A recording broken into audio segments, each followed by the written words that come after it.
We tend to be told in algebra class that if we have a line, our line will have a constant rate of change of y with respect to x. Or another way of thinking about it, that a line will have a constant inclination, or that our line will have a constant slope.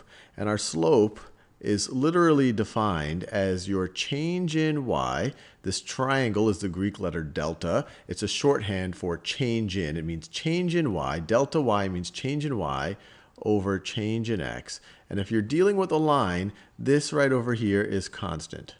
Constant for a line. What I want to do in this video is to actually prove that using similar triangles from geometry. So let's think about two sets of 2 points. So let's say that's a point there. Let me do it in a different color. Let me start at this point, and let me end up at that point. So what is our change in x between these 2 points? So this point's x value is right over here. This point's x value is right over here. So our change in x is going to be that right over there. And what's our change in y? Well, this point's y value is right over here. This point's y value is right over here. So this height, or this height, is our change in y. So that is our change in y. Now, let's look at 2 other points. Let's say I have this point and this point right over here. And let's do the same exercise. What's the change in x? Well, let's see. If we're going this point's x value is here, this point's x value is here. So if we start here and we go this far, this would be the change in x between this point and this point. And this is going to be the change. Let me do that in the same green color. So this is going to be the change in x between those 2 points. And our change in y, well, this y value is here. This y value is up here. So our change in y is going to be that right over here.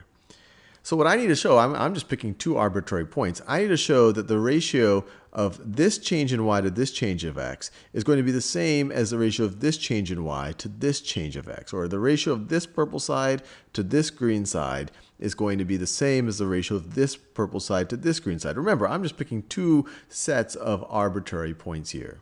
And the way that I will show it is through similarity. If I can show that this triangle is similar to this triangle, then we are all set up.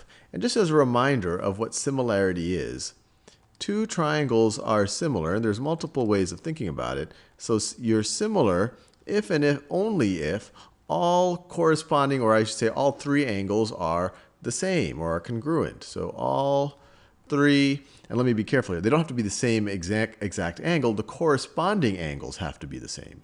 So corresponding, corresponding, I always misspell it. Corresponding angles are going to be equal, or we could say they are congruent. So for example, if I have this triangle right over here, and this is 30, this is 60, and this is 90, and then I have this triangle right over here. I'll try to draw it. So I have this triangle where this is 30 degrees, this is 60 degrees, and this is 90 degrees. Even though their side lengths are different, these are going to be similar triangles. They're essentially scaled up versions of each other. All the corresponding angles, 60 corresponds to this 60, 30 corresponds to this 30, and 90 corresponds to this one. So these 2 triangles are similar. And what's neat about similar triangles, if you can establish that 2 triangles are similar, then the ratio between corresponding sides is going to be the same. So if these 2 are similar, then the ratio of this side to this side is going to be the same as the ratio of this, let me do that pink color, of this side to this side. And so you can see why that will be useful in proving that the slope is constant here. Because all we have to do is, look, if these 2 triangles are similar, then the ratio between corresponding sides is always going to be the same. We've picked 2 arbitrary sets of points. Then this would be true really for any 2 arbitrary sets of points across the line. It would be true for the entire line. So let's try to prove similarity. So the first thing we know is that both of these are right triangles. These green lines are perfectly horizontal. These purple lines are perfectly vertical because the green lines literally go along the x or go in the horizontal direction. The purple lines go in the vertical direction. So let me make sure that we mark that. So we know that these are both right angles. So we have one corresponding angle that is congruent. Now we have to show that the other ones are. And we can show that the other ones are using our knowledge of parallel lines and transversals. Let's look at these two green lines. So, and I'll continue them. These are line segments, but if we view them as lines and we just continue them on and on and on. So let me do that just like here. So this line is clearly parallel to that one. They essentially are perfectly horizontal. And now you can view our orange line as a transversal.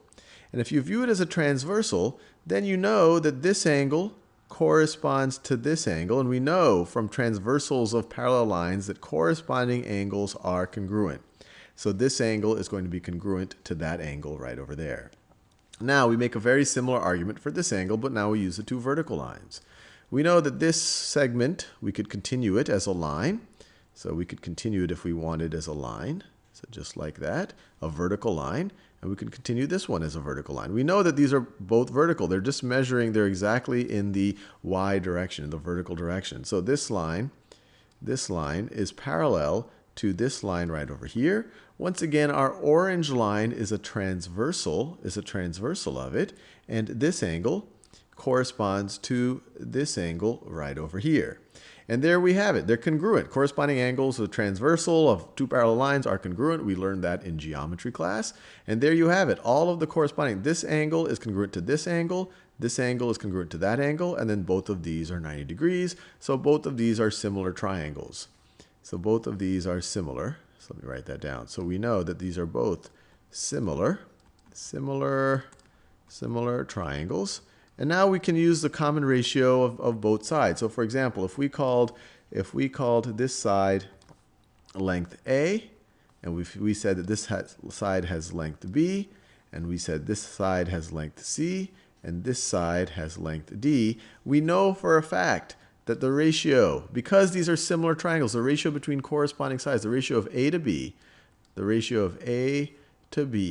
is going to be equal to the ratio of C to D, is equal to the ratio of C to D. And that ratio is literally the definition of slope, your change in y over your change in x. And this is constant because any triangle that you generate, this right triangles that you generate between these 2 points, we've just shown that they are going to be similar. And if they are similar, then the ratio of this vertical line, the length of this vertical line segment to this horizontal line segment is constant. That is the definition of slope. So the slope is constant for a line.